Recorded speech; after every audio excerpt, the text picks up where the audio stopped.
Bustleton welcomed us earlier in the week. We are now centred about 50 kilometres to the southeast in Nannup. Good afternoon, everybody. Welcome to our E-Road Australian Rally Championship social platforms and YouTube channel as well. Greg Rust and Dean Herridge with you. We are about a third of the way through the final stage of day one. We're going to bring you some live coverage of this as a part of a new plan, a new thing that we're executing in 2025. But first, let's set the scene for you. It's round two of the championship, and the schedule from here takes us to Queensland. We're very excited about heading to Gippsland as well. Some fast roads in South Australia. And it will all wrap up in Tasmania. Tasmania and Burnie, what a final round we had last year. And the way the season and the roads and the competition is shaping up, that's going to be a classic end to what's going to be a great season. So that's what's to look forward to in terms of the remaining rounds of the series. Here's what's on the immediate radar for you.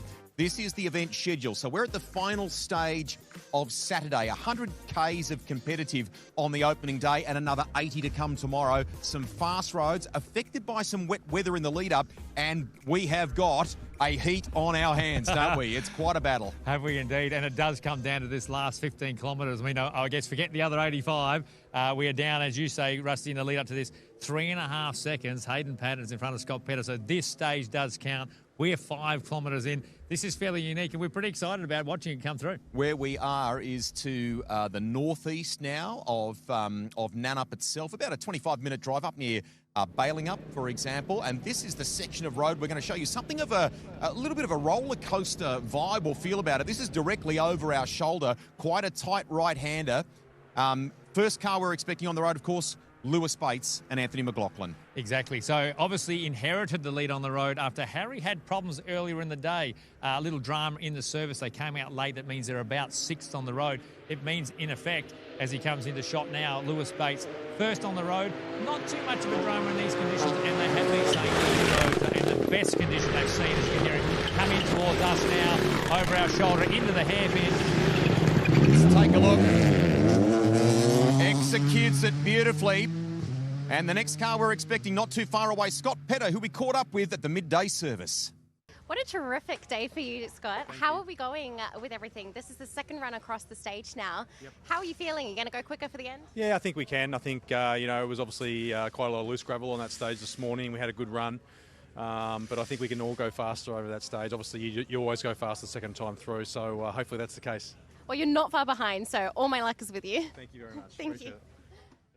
Scott Petter there with Taylor, who'll be bringing us updates across the weekend, been doing a great job for us along the way. He is in the newer generation Skoda, we should point out as well. And he's described this machine compared to the car he ran last year, the R5 car, significantly different in all sorts of areas. Well, and you've got to come comfortable to it as well. I mean, obviously he's loving it, the refinement, etc. But, Tom's shown that the other car's no slouch either. At the end of the day, these Rally 2 cars are very capable, regardless of what evolution they are. It does come down to sort of making the car comfortable. And to be honest, we have been focusing a little bit on that.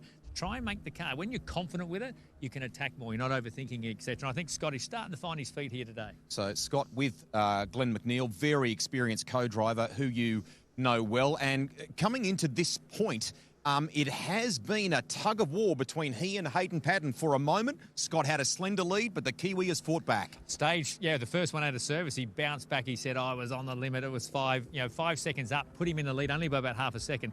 Now, I've got to say, on the service in, when they came through, I saw Harry, Lewis and Hayden all come up to Scott and say, Scott, we thought we had a pretty good run. That must have been pretty exciting in your car. So Scott has got the eyes on. He does particularly well on this one, but he's got to be neat and tidy because if he wants to take the heat win, this is all going to come down to sort of taking on one of the best and so see how he comes through this hairpin where we saw Lewis before. 2014 Australian Rally Champion, been a regular fixture of this sport. And what do you reckon of that? That apex there looked nice. He set it up quite early on the crown of the road, but you can just see you just have to have absolute faith in the car. The nose just tucked in, and I thought it felt a little more aggressive than Lewis through there for sure. Okay. The differences in the behaviour of the Skodas, we should point out too, having a good chat with Tom Christensen, who we'll see up here very shortly, the Swede who's joined us for this round of the championship. And he pointed out that there are some strengths to the older generation R5 car versus the car that Scott is competing in now, and they do behave differently, don't they? Yeah, the longer wheelbase. He said probably on the longer, faster flowing, that newer generation car can be a little bit more advantageous. Maybe through some of these tighter sections, and the Lewana stage we're in now is a little tighter, a little more technical, and he said that does come to the fore in that regard. So, like I said, he's the right person to ask. I think he's driven every single Rally 2 car that's ever been made, apart from one. So he's well credentialed to comment. Nice to have you with us for our coverage. A reminder, too, to go to rally.com.au and our Subaru Results Hub for all of the different cups and classes that we have competing in the Australian Rally Championship. Right now, we're focusing on the outright battle. You've got some time, Sue. Yeah, Let's we're update trying to the do our audience. best here with some stuff. So at the split, which is about 3.5 Ks into this one, Lewis, 2.3 behind Scott Petter. So Scotty Petter,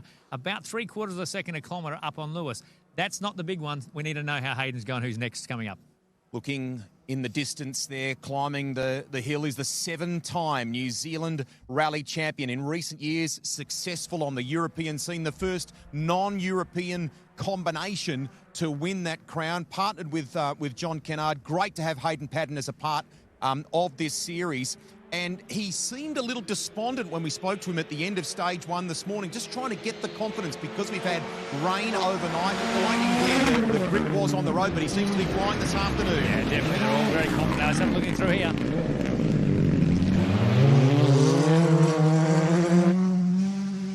Similar to Scotty, he'd had a couple of goes at it early, same commitment level, but just on that crown of the road, very tricky. You've got to imagine coming down in here, braking, pivoting the car, a little bit of handbrake. But no, world-class drivers in world-class cars. It's awesome. And, I mean, it's so fantastic for us to have that sort of head-to-head contest between the likes of the Bateses in those GR Yaris's and the Hyundai in this championship now. And we've got more Hyundais to come, of course, in our lineup. We'll bring you that as a part of our coverage. We do have a little bit of news, though, I think, in relation to Alex Rouleau, which we'll update you on. I just wanted to say that 3.4K split, Hayden is on at 1.5 seconds up. So Scotty's going to have to find something in those last 10 or so Ks. Amazing. 10 kilometres or thereabouts from this point of the stage to the end of Heat 1. All sorts of stories to bring you to. If you like your two-wheel competition, the 2-time Dakar champion in Toby Price is competing in the Subaru WRX Challenge in a car that Maximum Motorsport has prepped. He is loving it. It's only his 3rd ever rally and having a really good time too. And first one on pace notes at the end of the day. So, you know, for him, that's part of the challenge in being involved in the series. He's loving being involved in rallying. He said, this is my first, he's done a couple of rallies, but the first forest stage is where he feels like this is the stuff I watched on television. So here is Tom Christensen, not to be confused with the Le Mans sports car star. This is a Swede who we are delighted to have with us for this round of the championship, and he has got a world of experience, if you like, on all sorts of surfaces in Europe. And when we spoke to him prior to this meeting, we said, hey, how are you going to go on the marbly roads here down south near Nannup in Western Australia? And he said, you know what, if I combine my experience on all of those different surfaces, maybe that'll help me here. And he did say, but very, very unique. Let's have a look. First time for me seeing him live in action. It's going to be interesting on the brakes here.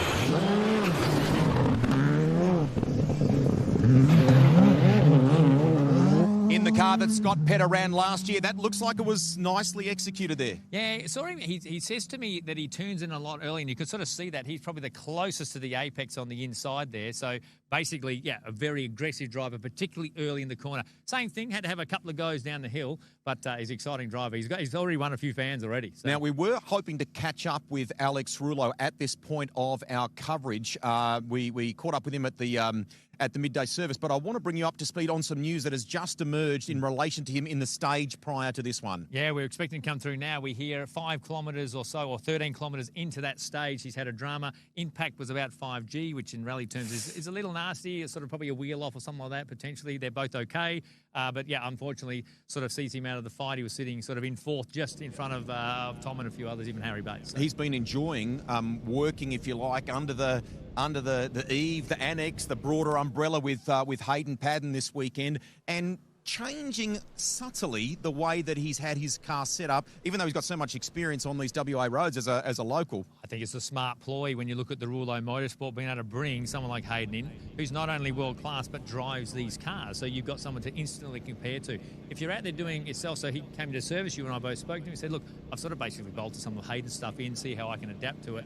you know it works. If your style's similar, you can take advantage of that experience. That's really important. Now, we are still waiting to see Harry Bates. If you've just joined us for our coverage, and perhaps you saw last night on Facebook that he drew car one in our Bosch Motorsport ballot. So in theory, he should be car one on the road. They had a problem with a sensor in that car. The team at Neil Bates Motorsport at the very first service this morning worked furiously to try and get that change done for him. He'd had a warning pop up on the dash. They were worried about the impact on anti-lag, for example, and so on. But there was a little bit of lost time in that service, and as a consequence, penalty, and has dropped down the start order. Yeah, minute 20 worth of penalties. 5 seconds per minute late out of service is why he's down the running order. But typical Harry Bates, salvaging what he can, being smart about the way he drives, fast, but trying not to make errors.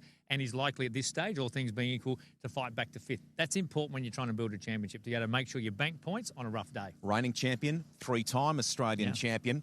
And, you know, he knows this season is going to be a fierce contest. We're only at round 2 of the E-Road Australian Rally Championship. Fantastic to have you with us for our coverage. Big day coming your way tomorrow too, with 80 Ks of competitive to wrap up this round of the series. Let's go to the results so far. Yeah, so the split that we looked at 3.4, which had Hayden Paddon up. We had Tom Christensen 1.4 down. He's a tenth of a second up on the split to Scott Petter. So like I said, we will now sort of wait for the next one to come through, which I've just got now, and Hayden's increased that gap to 5 seconds. So at the 9K mark, Hayden Paddon is looking good and in the box seat to take this heat. Started Canberra pretty well, but it was a bit of heartbreak for the Kiwi on the Sunday. It was kind of nice to see him patting the kangaroos here in the in the lead up. Here we go. So Troy Dow, this is a great story. Okay, so. We know his dad very well as a part of the Australian Rally Championship family. The car that he is running now has good history in the Australian Rally Championship, and it falls the preparation of this customer car under the Neil Bates Motorsport umbrella, doesn't it? And I'm really interested to see, you know, the last couple of seasons you've seen someone like Troy jumping in and out of some of the Rally 2 cars. This is an AP4 setup. They are slightly different to drive. I want to try and catch up with tonight after having a whole day under his belt. New combination with Mitch Garrard as the co-driver. So, you know, finding their feet, not making mistakes, getting the kilometres up. That's what this weekend's all about for Troy. It's building some confidence up, and great to have him, you know, back doing some rounds of the Australian Championship a little earlier than we were anticipating, which is awesome. Easy Up tyre repair kit backing on that car. Distinctive yellow and white scheme. Here it comes on approach, and just trying to gauge the sort of way he's going to attack this. It sort of falls down initially to the left, and then they flick the car to the right. It looks a little on the straighter or narrower side of things, doesn't it? You can just see as he's coming down, very cautious, just letting the car run down under brakes. You know, compared to the front guys that you saw before, they'd had the car set up and flicked it in. Let's catch up with Harry. We saw him at the midday service. Harry, you're a minute 20 behind with the penalties this morning. We're now 3 stages into the run. We've got 3 more to go. How are we feeling for the rest of the day? Are we going to push really hard or be more conservative? We need to go out this afternoon and try and pick off as many people as we can. So currently we're lying P6, I think, and I think maybe P4, P5 is realistic, but everyone's on a hot pace today, so it's going to be difficult to overhaul people. But for sure, Coral and I just need to keep pushing as hard as we can and see if we can move up the leaderboard a little bit. Your teamwork out there looks amazing, so good luck. Thanks to Taylor Marlene there, getting a little more detail around that sensor issue with Harry Bates that has affected him this morning. Ever the champion, fighting back as the day has continued, and you've got to do that in this limited championship. We've got so much variety in the style of events, the different roads and places that we go to. You've got to do that, don't you, when you have a little setback like that. Absolutely. Here we go. So we'll watch Harry come through. I just wanted to bring you up to date with the actual stage times through. Hayden Paddon wins the stage with an 8:28.2.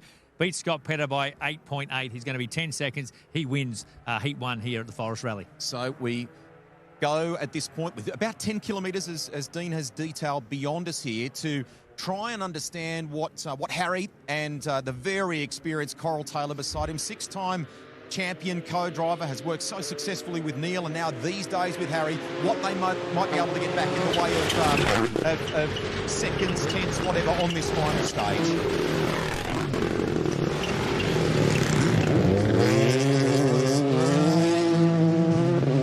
Pacey. Yeah, pacey, but efficient is the word I would use. Efficient in the way that he came down, a little less flamboyant, but that's sort of his style, but still fast. And like I said, that's why he's quite good at not making too many mistakes, to be fair. Hey, little birdie tells me you tried one of these newer generation cars not long ago, not a Toyota, a Skoda. What were the impressions? Yeah, they're pretty impressive bits of kit. I wasn't supposed to have a run in it, so you're not supposed to tell anyone that. Oh, I'm sorry about that. I'm only kidding. It was good fun. I mean, obviously, it's part of what we're trying to do with Tom, and we made sure Scotty had a bit of a test in it. Look, they're amazing machines. The bit that I love, they are built dedicated rally cars. You know, for a long time there, when I drove for Subaru and we're making production cars into rally cars. That's special in itself. But it's cool to have the Australian Rally Championship have dedicated rally cars. And when they're driven well, they are so spectacular. I think you can see that with the spectator numbers. They are a joy to watch. Great to have your insights for us, Greg Rust and Dean Herridge with you. We're about 5Ks into the final stage of the day. The Forest Rally, which has so much history in the Australian Rally Championship. Its position on the calendar as a part of the ARC dates back, I think, to about 1983. And with the exception of the pandemic, has been such an important part of it since then. So here we go to a second-generation competitor. His dad, Wayne Hoy, very well known in the Australian Rally Championship. And from a production cup perspective, not only has he been doing the job today, but also incredibly well in the top 10. Yeah, a very impressive driver. Got a lot of raps on Clayton Hoy. He's got a very well-sorted car, but like I said, you've got to know how to steer it. And like you said, it sort of showcases his talent to be able to steer this through at this pace in a production car. He does a wonderful job. Of course, Aaron Kelly along board. They've been a bit of a combination for a couple of years.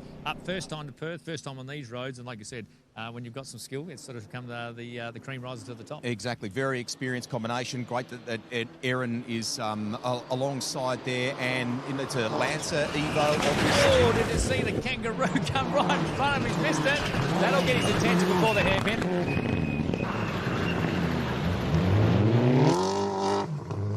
Yeah. Well, might have got his attention. Didn't look like he rolled off too much through that corner. It doesn't sound great on the shifts. I'm not an Evo expert, but off the shift and the gear changes down, they just sound a little bit fluffy. But, yeah, full Hayden Paddon moment there.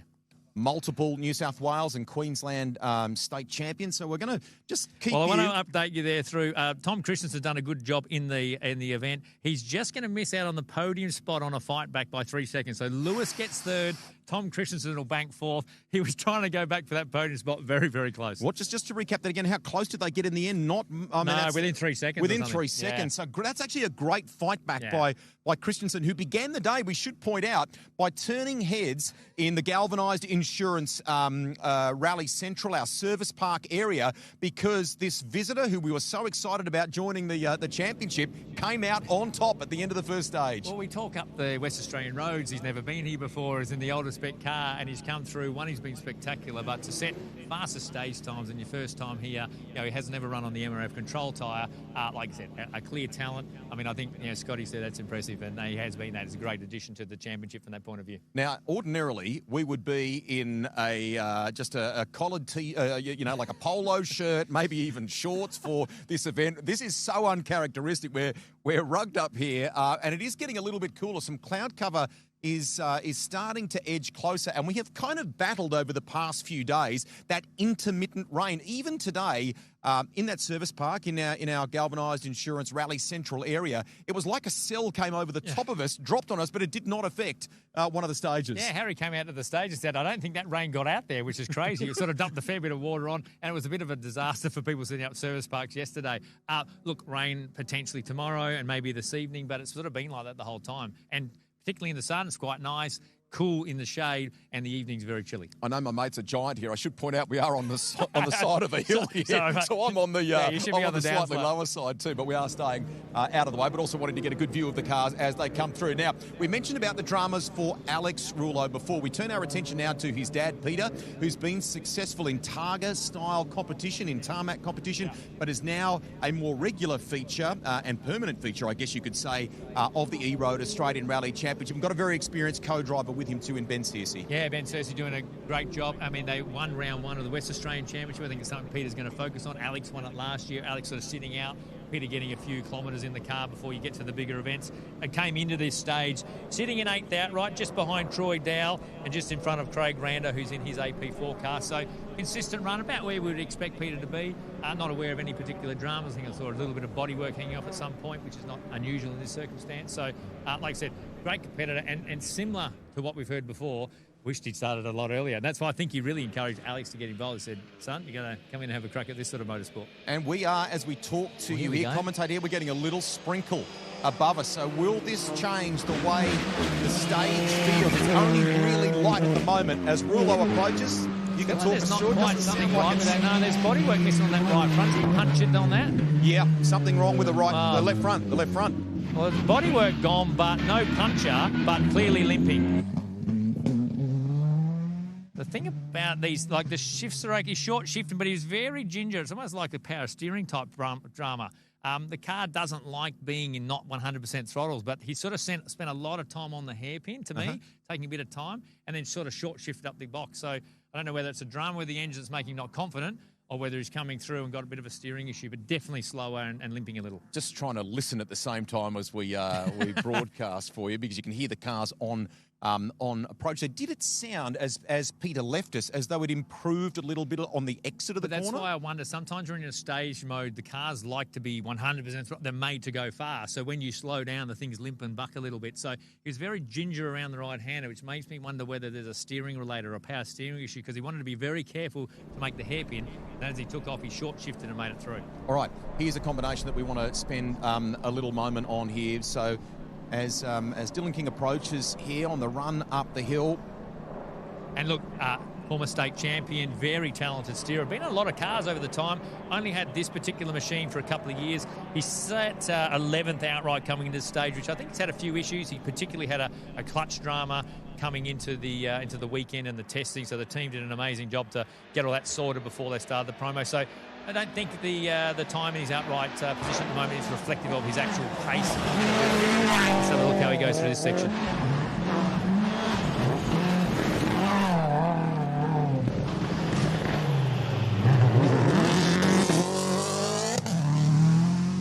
So arguably the car tipped in a little more gingerly, but then hard on the throttle at the exit. Yeah, it's a really difficult corner. In actual fact, the lead guys that came through the first five are uber aggressive. And if you're sitting in the back on one of these cars, coming into that point to make one application and turn it in like you're on a track is uber difficult to do and takes a lot of confidence. I think as we see some of the more cars come through, this is a tricky bit of road. Like the note would be like left 5, braking hard into a right, and you've got to balance it. There's a bit of a drop-off. I mean, you probably can't quite see it on the shot, but off the side of that, there is no room. There's no guardrail. We're not on a track, so you've got to be tucked in. You come in hot, and you wander on the outside, you're in a world of pain. Can we talk control tyres for a moment? On the MRF tyres again in 2025, given the cooler weather, given the rain that we've had in the build-up to this, I can't have seen anybody today going beyond the soft. The soft, I think, has been the choice, hasn't it? And most people are pretty settled on soft, depending who you are and how aggressive you're going with it. They have 16. They're lasting quite well. I think they like the response from the softer type, and particularly in these conditions, absolutely. One thing you might have done back in the day, you might have cut them a little bit if you thought it was going to be excessively wet. You can't do that with a control tyre. Yes. So, and apart from Tom this morning, no real dramas I've heard of any dramas with other punches, and Tom's was self-induced. So. Was hoping to talk to Craig Rando last night at our ceremonial start, the rally show, which took place on the foreshore there at Bustleton. Cool but beautiful night there. We didn't get a chance to catch up with him. He's been such a strong runner in the WA Championship, now armed with a car that we think would give him a little bit of a shot of maybe showing kind of the national regulars what he's made of. And that's why I think he's chosen this as a step up from his Subaru. He's still coming to grips with it. Debuted it last year. Had quite a big accident in round 1 of the state championship just before this. The team's done an unbelievable job to get this up and running. It was fairly well heavily damaged, so the kick come down.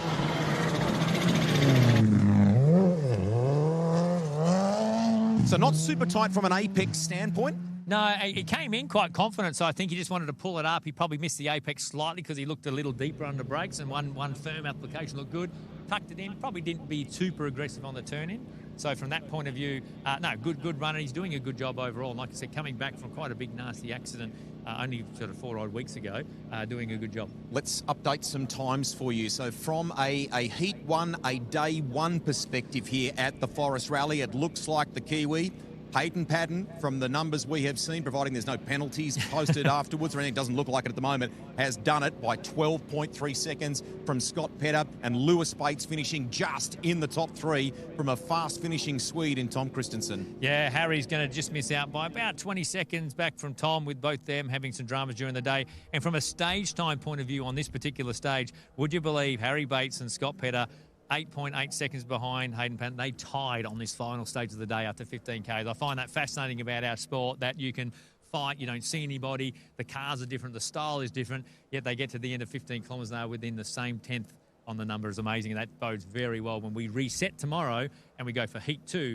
as a brand new run. Should say a huge thank you as well to everybody involved in the organisation of this event. Caught up with Ross Tapper very briefly last night. I think from a volunteer perspective, for this round, it hasn't required them to go searching far and wide to ensure they get the minimum safe numbers that we need. There was so many people putting their hand up wanting to be involved, and we've seen good spectators rocking up to the spectator points too. Well, as they say, it's the best seat in the house being an official. You get to do a road closure, etc. The excitement and build-up around this event, Ross said he hasn't seen it in 20 years. So that's fantastic. It shows the depth of the championship at the moment. Stewie Reid and Bella super committed. Oh, mega. He's got it wrong on the right entry. Beside us here.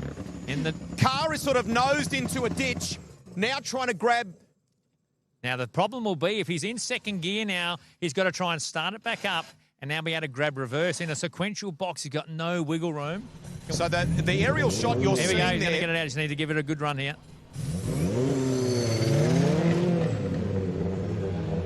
So Mitsubishi Mirage is the point that we should make too. Gets it going.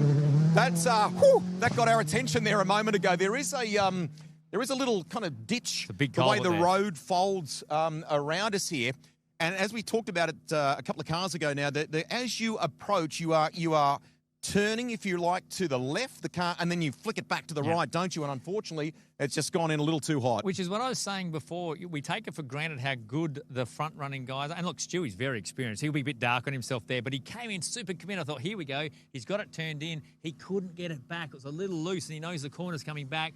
He makes a call at one point, has to step on the brake, cover the spin. He unfortunately sort of ended up in the ditch, and of course then you're trying to find reverse and stuff like that. So a good recovery, but he'll be darkening himself that he just didn't quite get his breaker marker right, and that's what's caused some of the drama. Queenslander, who's got a lot of experience too in a 2016 Mitsubishi Mirage AP4 car. He's been doing a lot over in New Zealand. Of course, he's part of the Hayden Paddon group. He's been sort of over there, that car being engineered by the Hayden Paddon group, and he's loving the driving. And I think it's great that he's come back to do some Australian rounds. I remember battling him back in the day, and they're just a great character as well. So. Yeah, absolutely. So I kind of, when I was over at a couple of the New Zealand events, he sort of made me turn my head because I was like, oh, what are you doing here? Oh, that's awesome that you're competing. So, well, I think it's part of where he is at to enjoy. Look, New Zealand had some fantastic rally roads. They run some great events. So I think he's done that for a couple of years. So guess what?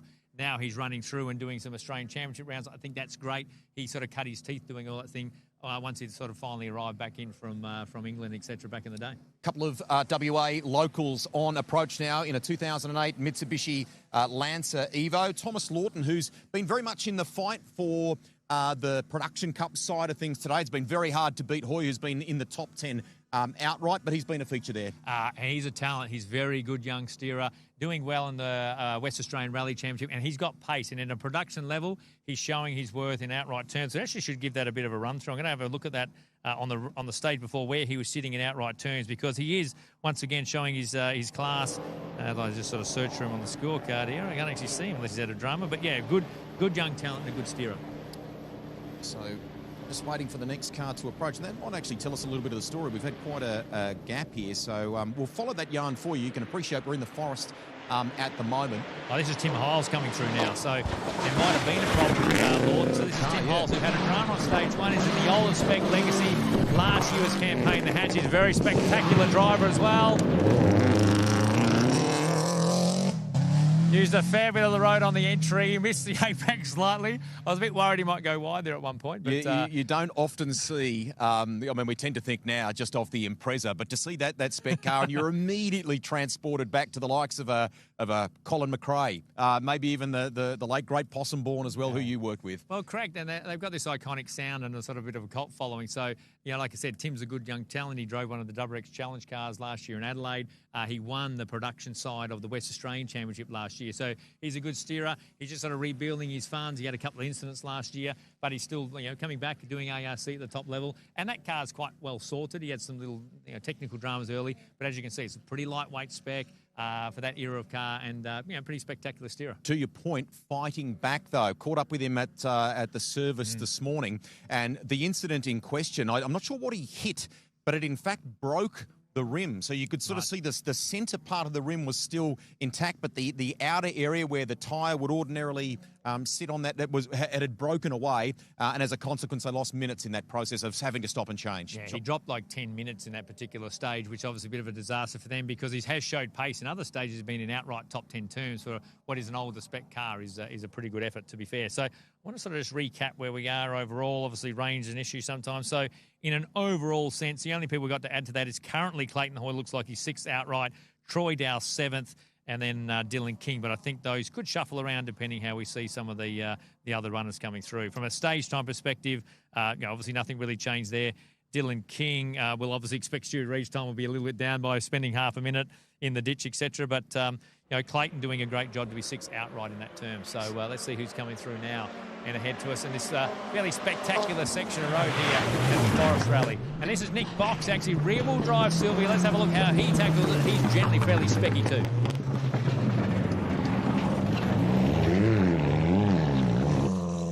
And it flicks a little wide. He was probably a bit disappointed with himself, and he's probably picked the gear he wanted, and it just went a little bit too much on the pivot, so he dropped a little bit of momentum from that point of view. But no, a good run from Nick, and he's doing a fantastic job when you consider rear-wheel drive, two-wheel drive car, like I said, showing his worth. And a bit of a cameo. We sort of see him do some cameos occasionally, but very spectacular steerer, but has cut his teeth, particularly in the last period in two-wheel drive cars. Only a couple of cars away before we see Toby Price, the two-time Dakar champion, who is leaving, I should point out, pretty much as soon as this event finishes on Sunday night to head to Mexico and defend his Baja 500 win. He and Paul Wheel did such a good job to win that event by 7 minutes last year. I mean, there's an iconic event in the off-road calendar. I mean, Toby's been to Dakar. He's been so successful at Fink, for example. Then to chalk that up, and they're going to go back and have another crack, which is awesome. And I guess with someone who's so well credentialed and has the experience that he does and the following he does, that's what I love about the fact that he's enjoying our sport and rallying. And he actually said to me the same as I said, I wish I'd started this earlier. Do you know why he didn't start earlier? He said, I was lucky enough when I was supported by Red Bull, I had a ride with Sebastian Loeb. He said it was probably the worst thing I ever did because I sat in there and thought there's absolutely no way I can do this. And he said it probably stopped me from doing it for quite a few years from the option. I don't think I can do rallying. And like I said, well, you sat in with the GOAT, which was awesome, but he said it absolutely probably scared the bejesus out of him. you would automatically think that would create an addiction problem, wouldn't you, with someone like that? And of course, you're marvelling at the talent, but you're sitting there going, could I do this? And some of the skill sets. So, like I said, maybe a misnomer, and he'd wish he'd started a little earlier. So, waiting for the DCL contracting group entry, another WA pairing here, the 2004 Subaru Impreza. I think it's Frank O'Shea that we're waiting on, is it? Yes, we should be seeing him come through. He's been doing a good job in overall. I want to try and have a quick look at production and how they've been going through some of those things. So let's just go through here first. Here's the Impreza. I think the word there is tidy, isn't it? And he's been doing a great job, and you have to be tidy in these cars to be fast. I want to just try and flick through to see him in production in regards to that term, because I think we want to sort of know where he's sitting. Should say thanks to the team from Wolf as well. Wolf backing our production cup. So Frank currently sitting in third in production. So he, Clayton Hoy leading the way ahead of Keith Hamilton, who's another WA local. Frank O'Shea third. So you sort of saw one of the podium getters there. And a bit of a shout out to Jackson Long, who we haven't seen come through here yet, of course. But in that RS, one of our juniors, fourth outright in production. Great job. To your point, leading junior cup. I mean, it's kind of a solo pursuit that, but I mean that it is a good story in itself. Now, this should be, providing it's all running nice and smoothly. We do believe it's Toby Price, who is inbound in only his third ever rally. So he's got. I'm nervous watching this thing come down here. I don't think I've seen the actual let's challenge talk a little bit about through. it. I mean, firstly, you're like a proud dad in the maximum motorsport sense, but also the long, amount of time that you've done things in conjunction with Subaru Australia. The challenge is a new thing for our series, relatively new from last year. Well, it's trying, obviously, as the sport's moved on to the Rally 2 cars and the manufacturers, the tie-in with Subaru, they still have a proud heritage around rallying. And, of course, we don't do an STI, which was our base car for many, many years as a rally car, and the factory thought and put a lot of work into making those the best rally cars they could be, but a production model at the same time. We still have this iconic WRX, and to have the current model cars out there competing in the championship and taking a production car to the stages is unbelievable. And Toby's got a smile on his face. They're built to be a one-mate series, so there's going to be implications in that. But they're so far showing a good set of heels in outright terms, and let's see how he tackles a hairpin in a. I reckon that's nicely done. Nicely done. We'd like him to be a little louder. At the moment, we're struggling with that a little bit, but something we'll try and work on. But Toby, we're improving. The nice thing about having the likes of Subaru, the Australian Rally Championship, ourselves, and the competitors involved in the challenges, we can adapt and try and make the cars a little better. We've improved it since last time. The safety and everything's fine. So we sort of adapt to it, and obviously we hope to have a few more out there in the future. And from that point of view, Toby doing a fabulous job. And I think he's leading the way, so he'll be pretty cock-a-hoot if he can get through the last 10Ks. Exactly. With Holly Kilbride beside him too. I mean, that's great to have that sort of his first stability. pace-noted rally, yeah, so that's exactly. why that's important. And I think this category bodes well to be a great way to learn notes as well. Rather, he's got the skill to be in, you've seen him in outright terms, in production, etc., and then come through from that point of view. And, of course, we can hear in the background someone's going to be pretty spectacular to come through as well. He is a bit of a YouTube sensation, right? So, Frank Kelly, if you've had a look online and seen the Irishman at the wheel of a Ford Escort, I mean, don't do that now. Let's finish the coverage. You can enjoy what we're doing here and then go and look at that separately afterwards. But how cool to have this guy down under and with us for this round of the And we were worried series. the car was in quarantine, and we know how tight the regulations are in Australia, so I think you literally got it Friday. As this comes into shot, Rusty, I reckon we just stand back and have a listen and a watch. It's a tricky thing for a two-wheel drive, but we can hear it singing in the distance in the forest, which is spectacular when there's no wind, etc. But as it comes into shot, we might just close the mics off and have a bit of a listen to this car. Spectacular driver running through. And he, outright terms in the slippery stuff today, two-wheel drive, he was amongst some of the four-wheel drive guys. He's absolutely attacking. If you love your history, if you love the some of the iconic cars that have made rallying what it is today, you're about to enjoy a little bit of that history. A Ford Escort piloted by Frank Kelly. Enjoy this before we wrap up our coverage here.